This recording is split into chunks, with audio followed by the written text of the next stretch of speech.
راح ندير معاكم مقروط ولا حلوى معسلة فيه شوية تغيير بسيط، يجي يتفتت يعني يذوب في الفرن، نتمنى تجربوها. عندي 3 كيلات سميد، 3 ملاعق كبيرة فرينة، فانيلا قرصة ملح، 3 ملاعق أي نوع مكسرات ولا جلجلان، ملعقة كبيرة سكر. هنا نصف كاس سمن ضفت كملته بالزيت. هنا راح نبسس العجينة تاعي مليح بأطراف الأصابع ونجمعها بالما زهر. أنا درت الماء الزهر وحده، تقدروا ديروا نصف ماء زهر ونصف ماء. أنا فرغت كامل الكيلة تاعي.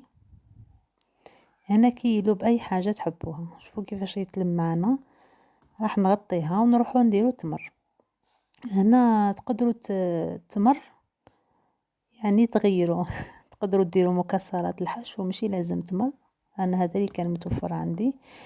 درت التمر وملعقة زبدة وشوية قرفة وجمعتها بالما برك، يعني عجنتها بالما برك. شوفوا جبت هاد ليمول تاع المعمول كامل عندنا، ديروا لها ورق سيلوفان.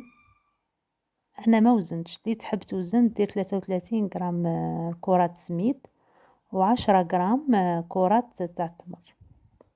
انا درت عيني ميزاني، شكلت حفرة في الوسط ودرت التمر تاعي وراح نغلقهم ونزيد شوية عجين تاع التمر، عفوا تاع السميد بهذه الطريقة